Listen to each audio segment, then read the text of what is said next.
योगी आदित्यनाथ की छवि कट्टर हिंदूवादी नेता की रही है, लेकिन यूपी का मुख्यमंत्री बनने के बाद उन्होंने 20 दिनों में बेहतरीन प्रशासक के तौर पर काम किया है। हालांकि ये भी सच है कि योगी के राज में ही मेरठ नगर निगम में वंदे मातरम गाने का विवाद हुआ है और देवबंद का नाम बदलने का मुद्दा उछला है। साथ ही अवैध बूचड़खानों के खिलाफ अभियान को भी कई लोग जो हैं वो एक खास एजेंडे को लागू करने के चश्मे से देख रहे हैं। योगी आदित्यनाथ ने सीएम बनते ही बीजेपी का संकल्प पत्र लागू करना शुरू कर दिया है, जिसकी चौतरफा तारीफ हो रही है। मुख्यमंत्री बनने के बाद योगी आदित्यनाथ ने बार बार यही कहा है कि उनकी सरकार का मंत्र भी सबका साथ सबका विकास ही है।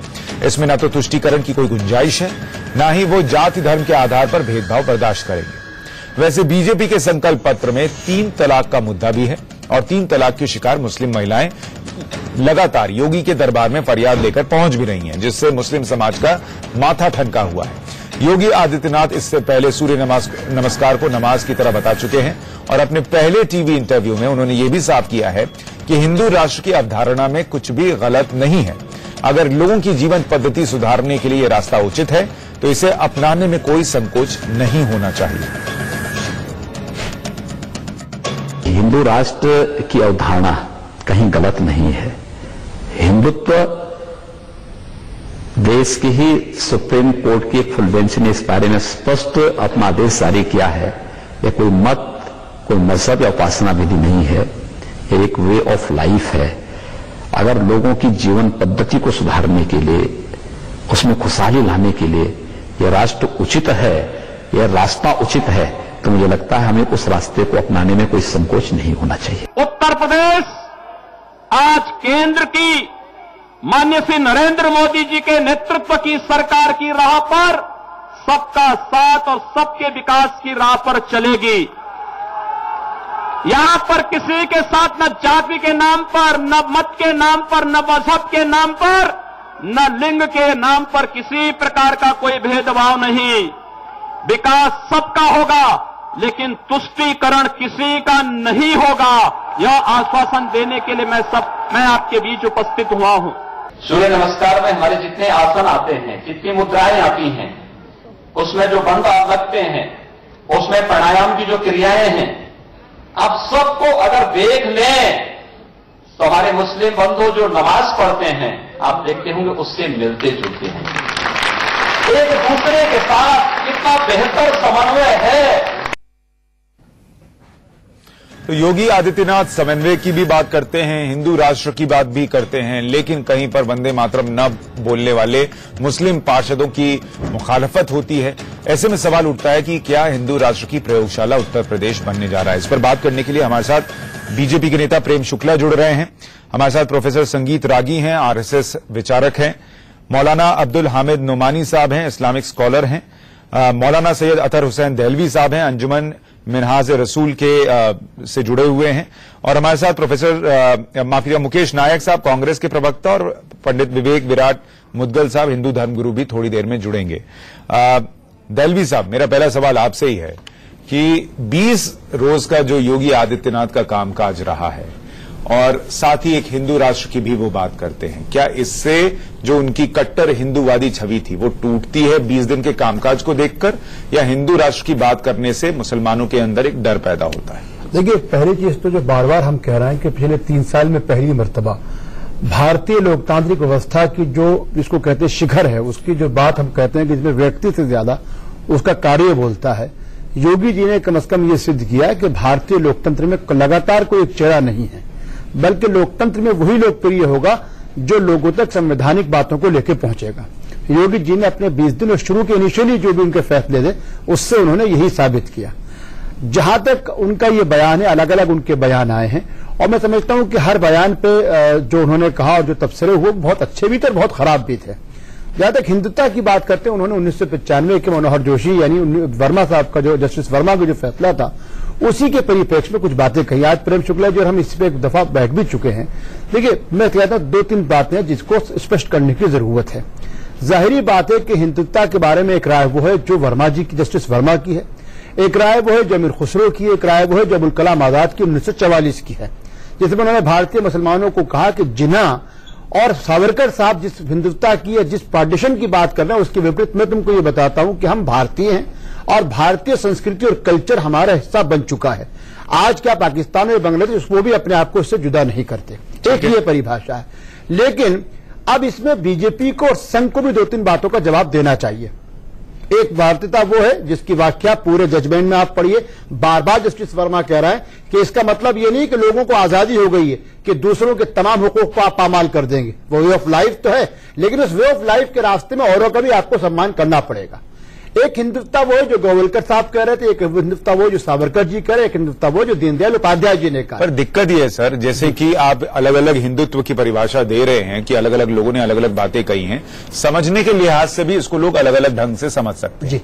अब आप जब हिंदू राष्ट्र की बात करते हैं, सामने वाला उसको वे ऑफ लाइफ लेता है या उसको इस तरीके से समझता है कि सब कोई हिंदू हो जाए और हिंदू बनकर हिंदू रीति रिवाजों को फॉलो करने लग जाए, ये उसकी सोच पर निर्भर करता है। ऐसे में एक बड़ी आबादी को आप कैसे समझाएंगे कि वो किस लिहाज से इसको समझे? देखिए, मैं चीज अभी तक हम भारतीय जो दर्शन था उसमें गंगा जमनी तहजीब की बात करते हैं।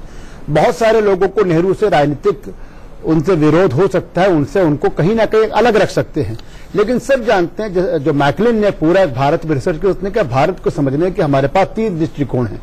एक स्वामी विवेकानंद, सबसे पहले कहते हैं कि आदि शंकराचार्य, उसके बाद जो है दूसरा दर्जा जो है वो स्वामी विवेकानंद, और तीसरा डिस्कवरी ऑफ इंडिया जिसको नेहरू कहते हैं। इसमें हम सिर्फ गंगा जमनी, क्योंकि जब हम बात करते हैं तो हम हिंदी बोलने वाले अपना वर्चस्व जताना चाहते हैं भारत में कि हम ही भारत हैं, लेकिन डिस्कवरी ऑफ इंडिया कहता है कि नहीं, भारत सिंधु से शुरू होता है और कावेरी तक जाता है, भारत नर्मदा से शुरू होता है और ब्रह्मपुत्रा तक जाता है। अलग अलग भाषाएं, अलग अलग पद्यता, वहां विष्णोई भी होंगे, वहां शिवानी भी होंगे, वहां शिया भी होंगे, वहां सुन्नी भी होंगे, वहां भाषाएं भी बदलेंगी, वहां तमिल भी होंगे, वहां मराठी भी होंगे, उनकी पूजा पद्धति, उनके तरीके सब अलग अलग होंगे। जब वो डायवर्सिटी में यूनिटी बनती है तब भारतीयता बनती है, तब वो वे ऑफ लाइफ बनता है, ना कि किसी संघ का, ना कि किसी पॉलिटिकल पार्टी की विचारधारा को हम वे ऑफ लाइफ समझ के उसका निर्वाह करेंगे। लेकिन वो डाइवर्सिटी में जब सब लोग एक साथ जुड़ते हैं तब वो भारतीयता जो बनती है वो इस देश में इतने सालों में तो नहीं बन पाई। ना तो इस तरीके से दंगे होते, ना विवाद होते, ना कहीं पर हिंसा होती, ऐसा नहीं हो पाता है। इसलिए सवाल उठ रहा है कि जो योगी हिंदू राष्ट्र की बात कह रहे हैं वो कितने लोग समझ पा रहे हैं और नहीं समझ पा रहे हैं, तो उसका रिपरकशन क्या होगा। प्रेम शुक्ला साहब, मैं आपके पास आऊं उससे पहले नोमानी साहब की भी एक प्रतिक्रिया लेना चाहूंगा कि नोमानी साहब, जिस हिंदू राष्ट्र की बात योगी आदित्यनाथ करते हैं, क्या वो मुसलमानों के लिए कोई खतरा पैदा करता है या उनके मन में कोई डर पैदा करता है, या वो इससे सहज है? देखिए, हिंदू राष्ट्र को लेकर और हिंदुत्व को लेकर बहुत जो है अनिश्चितता फैली हुई है और ये स्पष्ट नहीं है। और जस्टिस वर्मा का जो फैसला है, आप ये देखेंगे कि वो ये तो कहते हैं कि वे वे ऑफ लाइफ है, लेकिन ये कि हिंदुत्व और ये किसकी जो है वे ऑफ लाइफ बता रहे हैं।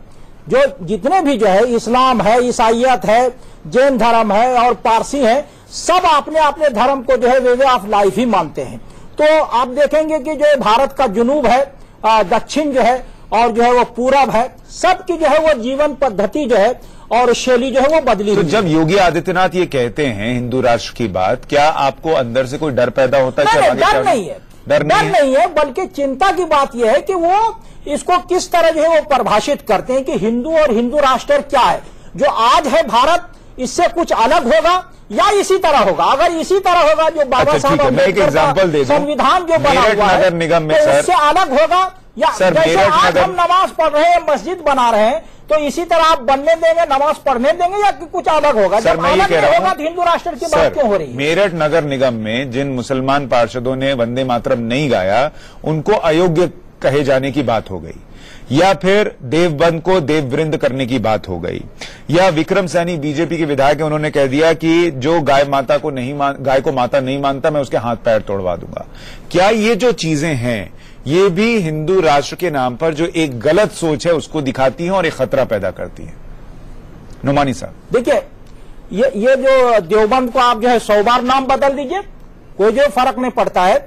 भारत का इतिहास और यहाँ की परंपरा और रिवाज जो रही है वो ये है कि हर आदमी को जो है अपने तरीके से जो है वो जीने दिया जाए। आपने देखा होगा कि नास्तिक, आस्तिक, चारवाक सबको जो है वो हिंदू समाज का यहाँ का। आपको वंदे मातरम गाने से कोई दिक्कत है? आपको वंदे मातरम? हम कहते हैं कि हिंदुस्तान जिंदाबाद, सारे जहां से अच्छा हिंदुस्तान। वंदे मातरम से दिक्कत? हाँ, वो दिक्कत यह है कि वंदना जो है हमारे यहाँ पूजा है, और जो है पूजा और आदर भाव में हमारे हिंदू राष्ट्र में अगर वंदे मातरम गाना लाजमी हो जाएगा तो आपको दिक्कत होगी? हाँ, दिक्कत होगी बिल्कुल, क्योंकि हम वंदना जो है हम जो भारत से प्रेम कर सकते हैं, और जो है वो जो है इसके लिए सब कुछ कर सकते हैं। भारत माता की जय बोलने के लिए बोला जाएगा तो दिक्कत होगी। व्यक्त कर सकते हैं भारत माता की जय बोलने के लिए बोला जाएगा तो दिक्कत होगी हिंदू राष्ट्र में। बोलते हैं जय हिंद जो है, हिंद और भारत में कोई फर्क नहीं है। ठीक है, कोई नहीं, हम तो बोलते हैं जय हिंद जो है, हिंदुस्तान जिंदाबाद जो है, जिसमें क्या दिक्कत है, दोनों में फर्क नहीं है। हिंदुस्तान और हिंद सर बीच में बड़ा लंबा विवाद हुआ था कि भारत माता की जय नहीं बोलेंगे, भारत की कुछ जिंदाबाद जरूर बोल दें। तो मैं ये आप ये अपना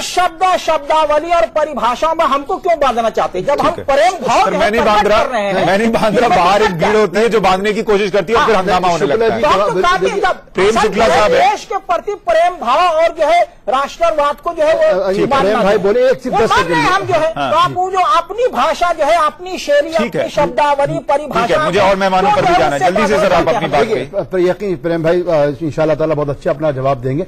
मेरा कहना ये भारतीय संविधान की खूबी ये है कि जब अकाल तख्त ने ये कहा कि साहब वंदे मातरम पे हमारे अपने कोई रिजर्वेशंस हैं, तो 2002 में हम अटल बिहारी वाजपेयी जी की सरकार थी और सम्मान किया गया।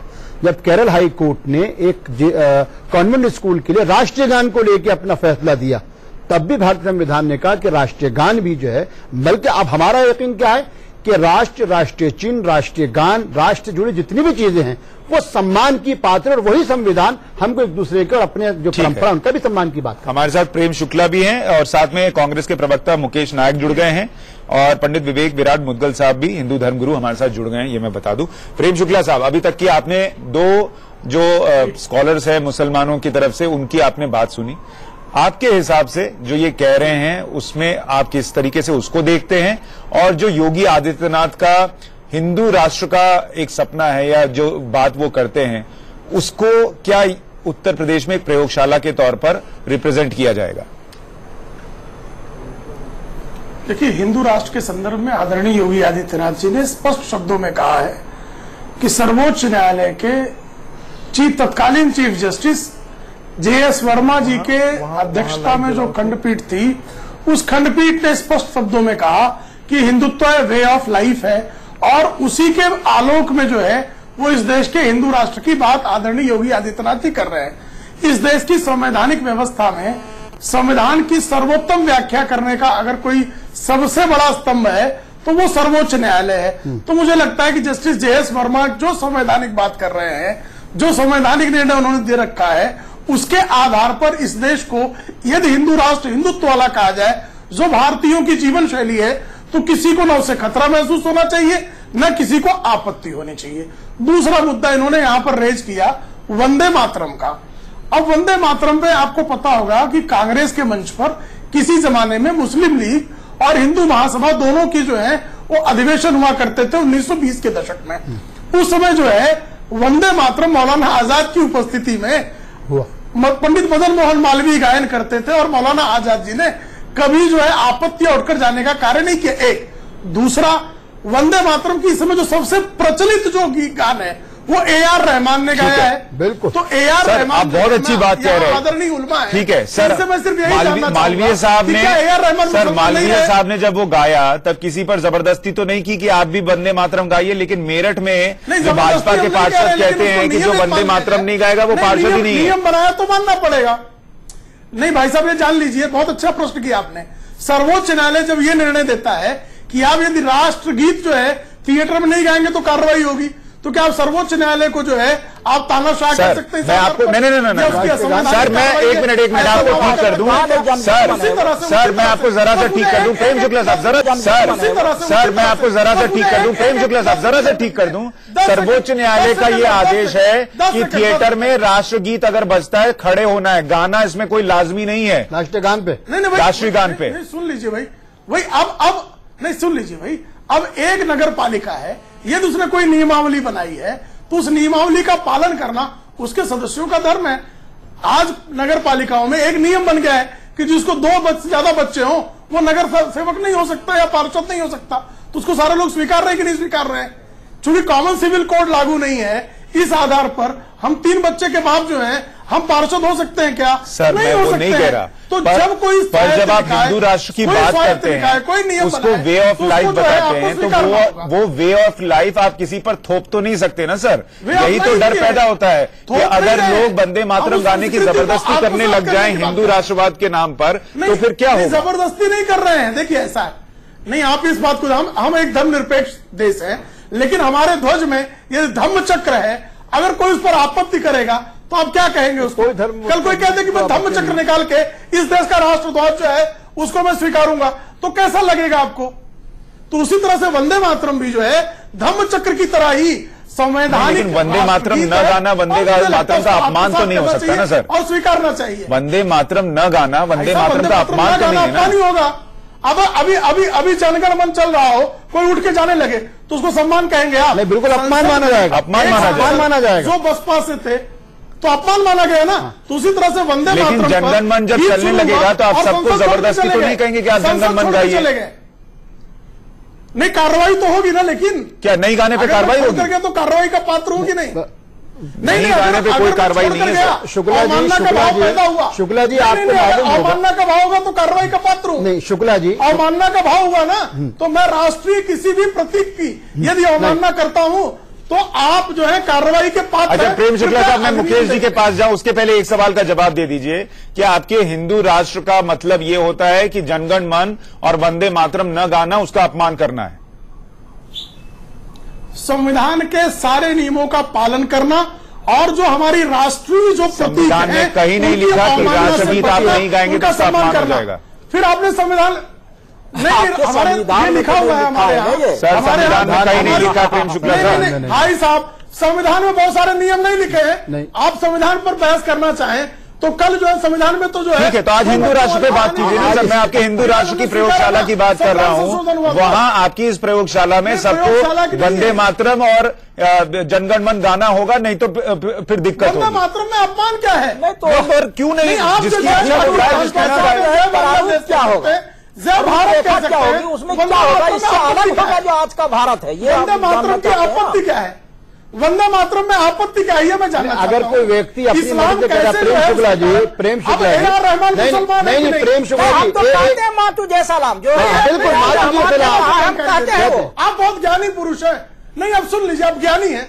एक छोटा सा मेरा प्रश्न, आप ज्ञानी है, A.R. रहमान मुसलमान रह गए कि नहीं? बिल्कुल, मैं भी कह रहा हूँ माँ तुझे सलाम, अम्मा तुझे सलाम, माँ तुझे सलाम कह रहा हूँ, अम्मा तुझे सलाम, माँ तुझे सलाम कह रहा हूँ। अब उन्होंने माँ को, उन्होंने वंदे मातरम कहा, मुसलमान रहे कि नहीं? सिर्फ इतना सा बता दो। मैं भी रहूंगा, आप भी, हम सब रहेंगे। कह रहे हैं ना माँ तुझे सलाम, मुसलमान रहे कि क्या है? आप वंदे मातरम ही क्यों कहलवाना चाहते हैं? वंदे सलाम क्या दिक्कत है? नहीं, मेरा प्रश्न नहीं, आप यहाँ घुमाइए मत, सीधा सवाल है। वंदे मातरम A.R. रहमान ने गाया, वो आपसे कम मुसलमान है क्या? नहीं, पर प्रेम शुक्ला जी बिल्कुल, आप देखिए डिबेट तो हमारे एंकर साहब को, तो आपको मालूम होगा, आपको मालूम होगा आसाम में A.R. रहमान मौलाना अब्दुल हमीद नोमानी से कम मुसलमान है क्या? नहीं, मैं बता रहा हूँ, काफिर है? नहीं कुछ नहीं, वो तो जो है नापने का नहीं सर, मैं ये कह रहा हूँ सर मेरी बहस इस पे नहीं है। सर मेरी बहस इस बात पर थी कि अगर हिंदू राष्ट्र बनने जा रहा है तो क्या उसका मतलब ये है कि वहाँ हर किसी को जनगण मन वंदे मातरम गाना ही होगा, वरना उसको एक सर्टिफिकेट दे दिया जाएगा कि आप इसके लायक नहीं है? मुकेश नायक जी, जो आप सुन रहे हैं उत्तर प्रदेश में भाई माँ तुझे सलाम, इसमें दिक्कत क्या है? वो भी कह रहे थे माँ तुझे सलाम, हम भी कह रहे हैं माँ तुझे सलाम, क्या दिक्कत है? वो वंदे मातरम में क्या? अगर आसाम और बंगाल में पूजा भाव होना जरूरी है वंदना। मुकेश नायक जी, मुझे बताइए ना, A.R. रहमान मौलाना अब्दुल हमीद नोमानी से छोटे मुसलमान है, वो अंतर मुसलमान है, काफिर है? अगर ऐसा है तो स्पष्ट कीजिए दो, ताकि मेरा भी ज्ञान सर। प्रेम शुक्ला जी, मैं आपको एक एग्जांपल देता हूँ। प्रेम शुक्ला जी, मैं आपको एक एग्जांपल देता हूँ। प्रेम शुक्ला जी, हमको वो नकल नहीं कर सर, एक सेकंड, एक सेकंड नोमानी साहब, एक सेकंड नोमानी साहब, मौलाना साहब को कुरान शरीफ की कसम सीधा जवाब देना, कुरान शरीफ की कसम सीधा जवाब देना। क्या सीधा जवाब, वो मुसलमान है कि नहीं है? मुसलमान है, लेकिन ये उनका कहना आदर्श नहीं है। हमारे लिए वो आधार तत्व भी मैं दोनों के बीच की बात जो है प्रेम शुक्ला साहब, मैं आपको एक एग्जांपल देता हूं। प्रेम शुक्ला साहब, सर एक सेकंड सर एक सेकंड लेकिन हम माँ तुझे सलाम कर सर एक सेकंड प्रेम शुक्ला साहब, मैं आपको एक एग्जांपल देता हूं। असम में एक बच्ची ने गाना शुरू किया, ठीक, उसके गाने पर कई लोगों ने विवाद खड़ा कर दिया कि ये इस्लाम में इसकी इजाजत नहीं है, आप मत गाइए। मैंने इसी चैनल पे शो किया, कई मुस्लिम धर्मगुरु आए, कई स्कॉलर्स आए और उन्होंने कहा जिसकी मर्जी है वो अपनी मर्जी से गा सकता है। इस्लाम में रोक है, लेकिन जिसकी मर्जी है वो गा सकता है, जिसकी मर्जी नहीं है वो नहीं गा सकता। लेकिन एक हिंदू राष्ट्र ऐसा बन जाए जहां पर सबको जनगण मन गाना, वंदे मातरम गाना लाजमी कर दिया जाए, ये हिंदू राष्ट्र है क्या? बंगाल में और आसाम के मुसलमान लोग वंदे मातरम कहते हैं, उनकी अपनी मर्जी पर है और कोई उनको नहीं रोकता है। जो वहां के लीडर्स हैं AR रहमान, कोई सदन की कोई अगर नियमावली बन गई तो उसको स्वीकारा जाता है। नहीं तो नियमावली ऐसे जल्दी तो नहीं। ठीक है, मैं एक छोटे से ब्रेक ले रुक रहा हूं। मैं माफी चाहूंगा मुकेश जी, आपके पास नहीं आ पाया इस सेगमेंट में। एक ब्रेक के बाद मुकेश जी, प्रोफेसर संगीत रागी और मुदगल साहब के पास भी मैं जाऊंगा कि हिंदू राष्ट्र की बात तो योगी आदित्यनाथ करते हैं, लेकिन उस हिंदू राष्ट्र को समझने के लिए क्या सबके पास वही सोच है जो योगी आदित्यनाथ रखते हैं? और अगर वो उस सोच से नहीं समझते तो क्या एक दिक्कत खड़ी होगी और क्या मुस्लिम समाज के अंदर कोई दिक्कत पैदा हो सकती है? हम एक छोटे से ब्रेक ले रुक रहे हैं, जल्द लौट रहे हैं इस पर बड़ी बहस में।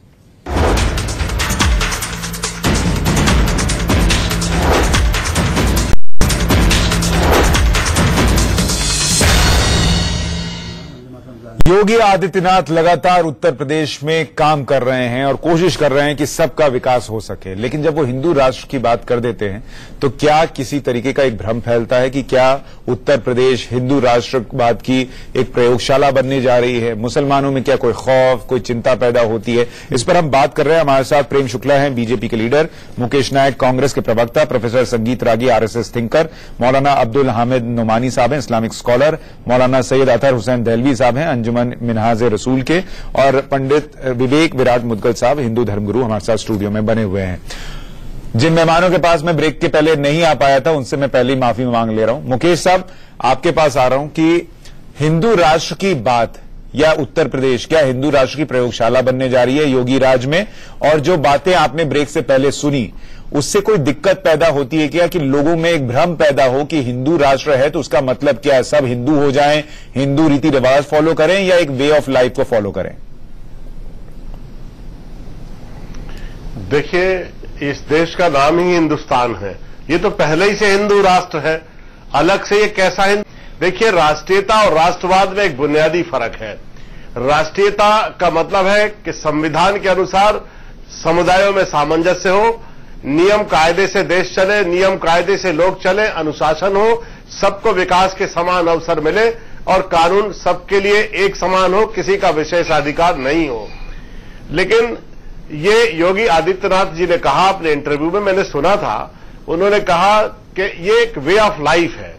इस तरह का हिंदू राष्ट्र चाहते हैं कि ये एक वे ऑफ लाइफ है जिसमें सहिष्णुता हो, उदारता हो, दया हो, करुणा हो, प्रेम हो, परस्पर मेलजोल हो, साथ में काम करने के लिए सामंजस्य हो।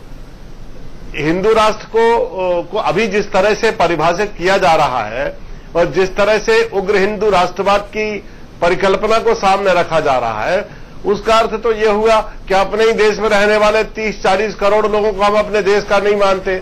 अभी मैं डिबेट सुन रहा था, मौलाना जी कह रहे हैं कि हम वंदे मातरम नहीं बोल सकते। अरे भाई, क्यों नहीं वंदे मातरम बोल सकते? आप जय हिंद बोल सकते हो, वंदे मातरम नहीं बोल सकते? आप जैसे लोगों ने ही बीजेपी को इस देश में ताकतवर बना दिया, आप जैसे लोगों ने ही ये उनको पॉलिटिकल पोलराइजेशन का मौका दे दिया। आप मत बोलिए ऐसी भाषा, इससे बीजेपी को फायदा होता है और इससे पोलराइजेशन होता है। बीजेपी को सूट करता है कि आप इस तरह की भाषा बोले। ठीक है, नहीं, बीजेपी को तो फायदा आप लोगों की वजह से हुआ, हम लोगों की वजह से नहीं हुआ है। हम तो उसके बदले में कुछ न कुछ बोल देते, आप तो बदले में कुछ भी नहीं बोलते हैं, ये है। हम तो वंदे मातरम की जगह माँ तुझे सलाम कर देते, आप तो कुछ भी नहीं कह रहे हैं, इसीलिए तो उनको मौका मिल रहा है। हम तो कह रहे हैं माँ तुझे सलाम, जय हिंद बोल रहे हैं, सारे जगह अच्छा हिंदुस्तान बोल रहे हैं, तो आपको हमें क्या कोई दिक्कत नहीं है? आप ही इसके बदले में कुछ रखिए ना। मुदगल साहब ये बताइए, हिंदू राष्ट्र जय हिंद बोल रहे हैं सारे जहां से अच्छा हिंदुस्तान हमारा दरअसल है क्या? देश के ऊपर बड़ी कृपा कर रहे हैं। हम यूज नहीं करना चाहते हैं ना। अगर दोनों ही एक है तो आपको दिक्कत क्या है? आप क्यों हमें जो थोपना चाहते कि यही कहो? नहीं, हम थोपना नहीं चाहते, लेकिन आप ना बड़ी कृपा कर रहे हो अगर हिंदुस्तान जिंदाबाद बोल रहे हो इस देश के ऊपर।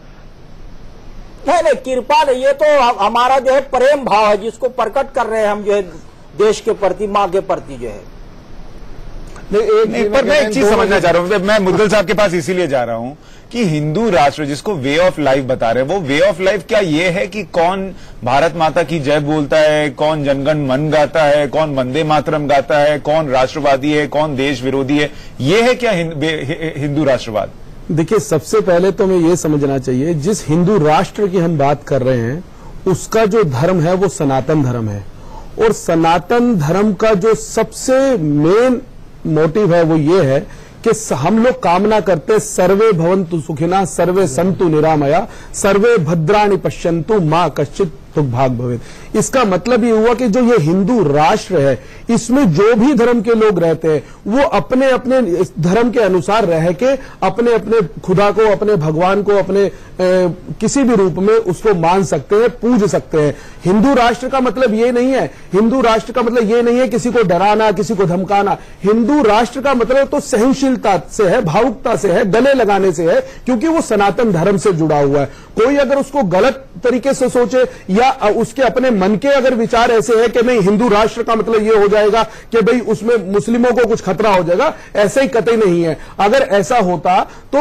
1947 से पहले हिंदू और मुस्लिमों ने हमारे बुजुर्गों ने कंधे से कंधा मिला के इस मातृभूमि की रक्षा की थी, इसको आजादी दिलाई थी। हमें नफरत पैदा कहां हुई? जब ये 67 सालों का एक राज आया, वो भी किस सरकार का? कांग्रेस सरकार का। ऐसी नफरत के बीज हमने बो दिए कि हमारे आने वाली संतान या हम लोगों में हिंदू और मुस्लिम के नाम से नफरत पैदा हो जाती है। प्रोफेसर रागी, मुझे ये बताइए, खत्म करने के लिए ही हिंदू राष्ट्र बनाने की कल्पना। प्रोफेसर रागी, मुझे बताइए, हिंदू राष्ट्र की जरूरत है नहीं है, इस पर अलग अलग राय हो सकती है, लेकिन इसी पैनल में जो पढ़े लिखे बहुत सारे विद्वान लोग हैं उनकी हिंदू राष्ट्र को लेकर अलग अलग अवधारणाएं हैं।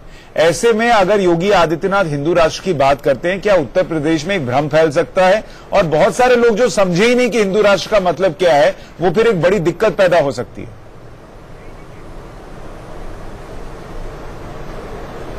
ऐसा है कि कांग्रेस के प्रवक्ता को बहुत धन्यवाद दिया जाना चाहिए जिन्होंने यह कहा कि यह देश पहले से ही हिंदू राष्ट्र है।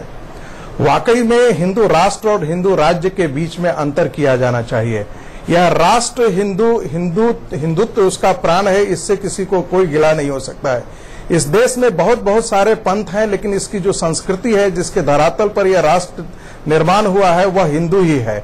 जैसे बहुत सारी गंगा में बहुत सारी नदियां और नालाएं मिलती हैं, लेकिन वो मिश्रित गंगा नहीं हो जाती है, वैसे ही इस देश का सांस्कृतिक धरातल जो है वह हिंदू ही है, इसीलिए हम इसको हिंदू राष्ट्र कहते हैं। और जैसा कि अभी स्वामी जी ने भी कहा, ठीक ही कहा कि हिंदुत्व का मतलब ही है सबको साथ लेकर के चलना। यदि मुस्लिम राष्ट्र होता तो वह एक्सक्लूसिव और थियोक्रेटिक हो जाता है, लेकिन हिंदुत्व यदि जब भी हम बात करते हैं जो सबको समेट ले, सबको साथ ले चले, सबको सहेज ले, वही हिंदुत्व हो सकता है। सर, ये सबको कैसा साथ लेकर चलना है? हो ही नहीं सकता है। मेरठ में नगर निगम में जो वंदे मातरम नहीं गाएगा वो पार्षद नहीं माना जाएगा, जो गाय को माता नहीं माना जाएगा उसके पैर तोड़ देने की कोई बात करे, ये कैसा सबको साथ लेकर चलना है? फिर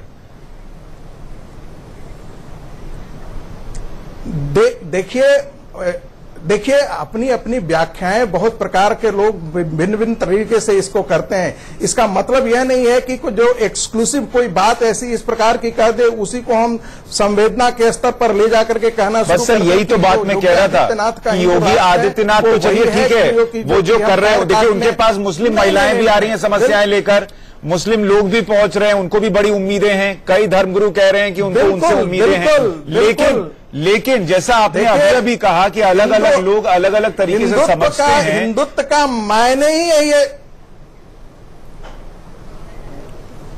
देखिए, हिंदुत्व का मायने ही है सबकी सुरक्षा, सबका विकास। ये मान लीजिए, और यह कोई एक नारा नहीं है, यह जीने की शैली है, इस देश की सनातन शैली का ये हिस्सा रहा है। इसलिए मुझे नहीं, हिंदुत्व का मतलब है भय विहीन समाज, सबका साथ, सबको एक साथ लेकर के चलना, जिसमें पूजा पद्धति पंथ अलग अनेक हो सकते हैं। हिंदुत्व में कभी नहीं कहा गया है कि दूसरे पंथ वाले हमारे लिए नकारे हैं। इस्लाम ऐसी घोषणा करता है, क्रिश्चियनिटी ऐसी घोषणा करता है कि जो रास्ता है वहां तक पहुंचने का वो एक ही रास्ता हो सकता है। यहाँ पर इस प्रकार की किस प्रकार का फतवा कहीं से नहीं होता है। कोई शंकराचार्य नहीं, बिल्कुल नहीं, कोई शंकराचार्य यहाँ पर इस प्रकार की घोषणा नहीं करते हैं। इस प्रकार की शंकराचार्य से कभी घोषणा नहीं होती कि जो हिंदुत्व के रास्ते पर नहीं चलेगा, इस प्रकार की पूजा पद्धति नहीं अपनाएगा, वह स्वर्ग के रास्ते तक नहीं पहुंच सकता है, या भगवान या अल्लाह जो भी हो उसके उस तक नहीं पहुंच सकता है। यह एक्सक्लूसिव डॉक्ट्रिन जो है वो इस्लाम और क्रिश्चियनिटी के साथ जुड़ा हुआ है,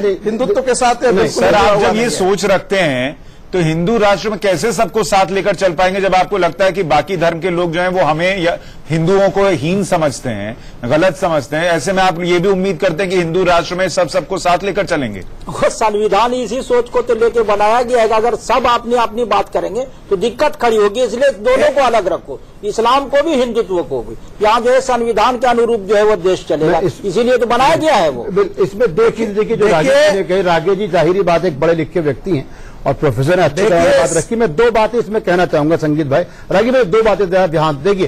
पहली चीज तो यह है कि हम चर्चा कर रहे हैं कि योगी जी ने जस्टिस वर्मा के हवाले से हिंदुत्व, जिसको वे ऑफ लाइफ कहते हैं, हम चर्चा उस पर कर रहे हैं।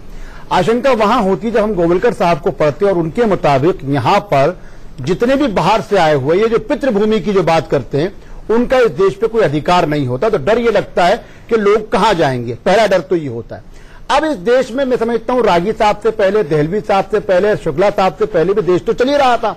और इस देश की अब सुन लीजिए रागी साहब, सुन लीजिए दहलवी साहब क्या अच्छे व्यक्ति हैं, सुन लीजिए दहलवी साहब आप अच्छे व्यक्ति हैं, पढ़े लिखे व्यक्ति हैं, लेकिन उसी बंच ऑफ थॉट के अंतिम में जो श्री गुरु जी का एक इंटरव्यू भी छपा है हिंदू मुस्लिम समस्या के बारे में, वह भी आप पढ़ लेते तो बहुत अच्छा होता। वही तो कह रहा हूं, आपने बीच में बोल दिया मुस्लिम समस्या के लगातार तुष्टीकरण आपने बीच में बोल दिया।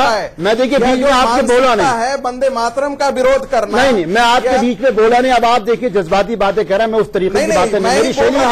एक सेकंड महाराज, एक सेकंड नहीं, एक सेकंड, फिर कहीं सब हम बोलेंगे बात कहीं से। देखिए मेरा संक्षेप में देखिए, हिंदुत्व की बात यह है, अटल बिहारी वाजपेयी जी हो, भारतीय जनता पार्टी हो, उनके नजरियात कुछ भी हों, लेकिन इस समाज की खूबी और कमाल यह है कि हम डीएमके और एआईडीएमके जो हिंदुत्वता या भारतीयता की जो पुरानी परंपरा जिन पे उनका पूरा विश्वास नहीं होता, फिर भी हम अपने पॉलिटिकल सेटअप के लिए और तीन चीजों के लिए भारत को जोड़ने के लिए वहां जाके उनके साथ बैठते हैं, बातचीत करते हैं, वो भी हमारा हिस्सा होते हैं।